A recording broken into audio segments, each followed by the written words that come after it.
C'est important. Il y a beaucoup de choses. Ce n'est pas juste l'équitation. Ce n'est pas juste la discipline sportive. Il y a tellement de choses qui font d'un homme de cheval un vrai homme de cheval. Et c'est toutes les choses autour de l'équitation. Est-ce que votre cheval est bien éduqué? Est-ce que vous pouvez aller dans le paddock, regarder le cheval de partout parce que le cheval était éduqué? Et est-ce que c'est un cheval qui a envie d'être avec l'homme? Est-ce que c'est un cheval qui a appris de ne pas bouger?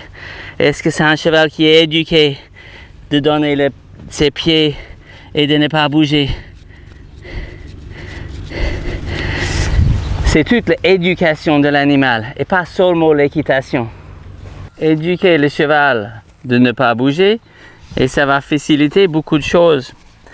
Mais immobilité, c'est une éducation.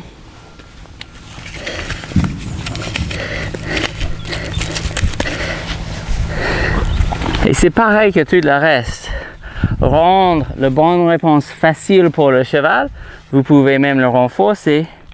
Et rendre la mauvaise réponse difficile. Donc, si je pars et je cherche un postérieur et elle bouge, je peux le faire bouger. Mais j'ai une bonne base de travail sur le cheval. Donc, si l'arrière-main bouge, je vais bouger l'arrière-main. Si j'approche, elle bouge une épaule, peut-être je vais bouger l'épaule. Mais j'ai le contrôle de ces 4 pieds. Je peux les avancer, je peux les reculer, je peux isoler l'arrière-main, isoler l'épaule. Donc, cette base de travail, c'est essentiel pour tous nos objectifs équestres, au sol et monter. Quand il faut prendre l'avant-main, je vais peut-être mettre un licol et je vais montrer comment je fais ça tout à la base.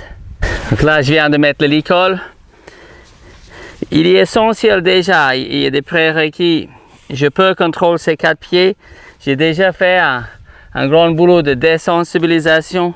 Je peux lancer la longe autour de ses pieds et elle ne bouge pas. Touche ses pieds avec le drapeau, touche ses pieds avec le stick. Toutes ces choses-là.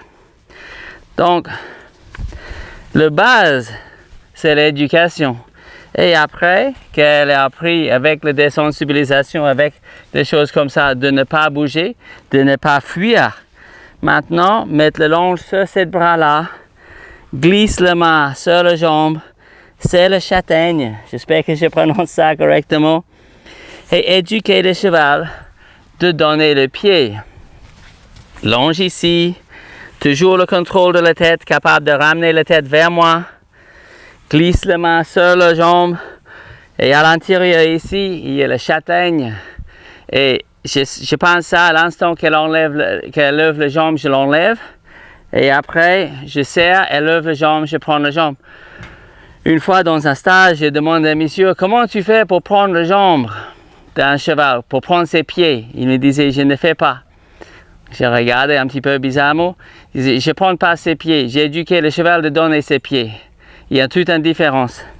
Et c'est vrai, c'était un vrai homme de cheval. Et c'est vrai, il y a toute une différence. Donc personnellement, je ne tire pas sur le fanion. Je ne pince pas le tendon. Tous ces endroits-là, je devrais être capable de toucher. Tout ça, elle ne devrait pas bouger sa jambe. Elle devrait rester immobile. Parce que ça, peut-être j'ai besoin de mettre un petit peu d'agile, peut-être j'ai besoin de traiter le tendon, et peut-être j'ai besoin de mettre ses protèques. Elle ne devrait pas bouger. Et ce que j'adore avec ce programme pour devenir homme de cheval, c'est que c'est toutes ces choses-là qui font toute la différence pour moi. Donc, après, je peux glisser la main sur la jambe,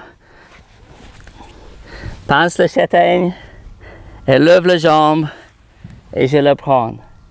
Et pour le poste, et bien sûr, je peux prendre la jambe derrière. Vous pouvez aussi prendre la jambe devant. Quand vous préparez vos chevaux pour le maréchal, vous devrez être capable de serrer le châtaigne ici, elle lève la jambe, prend la jambe, devrait être capable de mettre la jambe ici et aussi ici. Longe sur le bras et là. Et personnellement, je mets la jambe par terre. Je ne relâche pas la jambe. Parce que si tu relâches la jambe, elle va souvent poser la question, est-ce que ça va lâcher, est-ce que ça va lâcher, est-ce que ça va lâcher. Donc personnellement, je ne relâche pas la jambe dans l'air. Je le prends. Elle me donne, pardon. Superbe. Et je pose par terre. Postérieur. Pendre ici. Si elle bouge, imaginons, elle fait une erreur et elle se déplace. Je continue à embêter, pendre et pendre et pendre et pendre et pendre et prendre la tête un peu vers moi et pendre la jambe comme ça jusqu'à qu'elle arrête.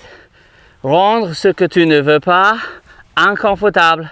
Si elle bouge et tu dis, ah, elle a bougé, elle va bouger tout le temps. Logique. Donc, je glisse, je touche la châtaigne, elle lève la jambe et je la prends. Je glisse, je passe le point de jarret. Il y a sur le postérieur, juste en bas de le point de jarret, un châtaigne. Aussi, vous pouvez glisser ici, vous pouvez passer là, ou vous pouvez utiliser le point de le jarret. L'importance, c'est de mettre en place un bouton. Je vais juste mettre sur ces 4 pieds. L'importance, c'est de mettre en place un bouton par conditionnement qui veut dire lever les jambes. Si je touche ailleurs, elle ne devrait pas. Si je touche ici, par exemple là et là, elle ne devrait pas bouger. Mets tes pieds sur tes jambes. Good girl. Donc je peux faire tout ça, ça, et touche les jambes. Mais quand je touche le point spécifique, juste ici, le châtaigne ici, et là elle lève les jambes. Lève les jambes, glisse vers le bas, prendre les jambes. Pareil, vous pouvez prendre derrière et devant. Si elle bouge, qui peut arriver, imaginons, je cherche le postérieur et le cheval commence à bouger. Si elle bouge, je vais faire ça. Pendre, pendre, pendre. Et quand elle arrête, arrête. Refaire. Imaginons qu'elle bouge. Et je cherche de prendre les jambes. Pendre, pendre, pendre. Et quand elle arrête, arrête. Et rendre la mauvaise réponse inconfortable et la bonne réponse confortable. Logiquement, théoriquement. Quand tout va bien, vous pouvez faire, comme je montrais tout au début, dans le paddock, vous pouvez aller prendre vos chevaux en liberté, éduquer le cheval de donner le pied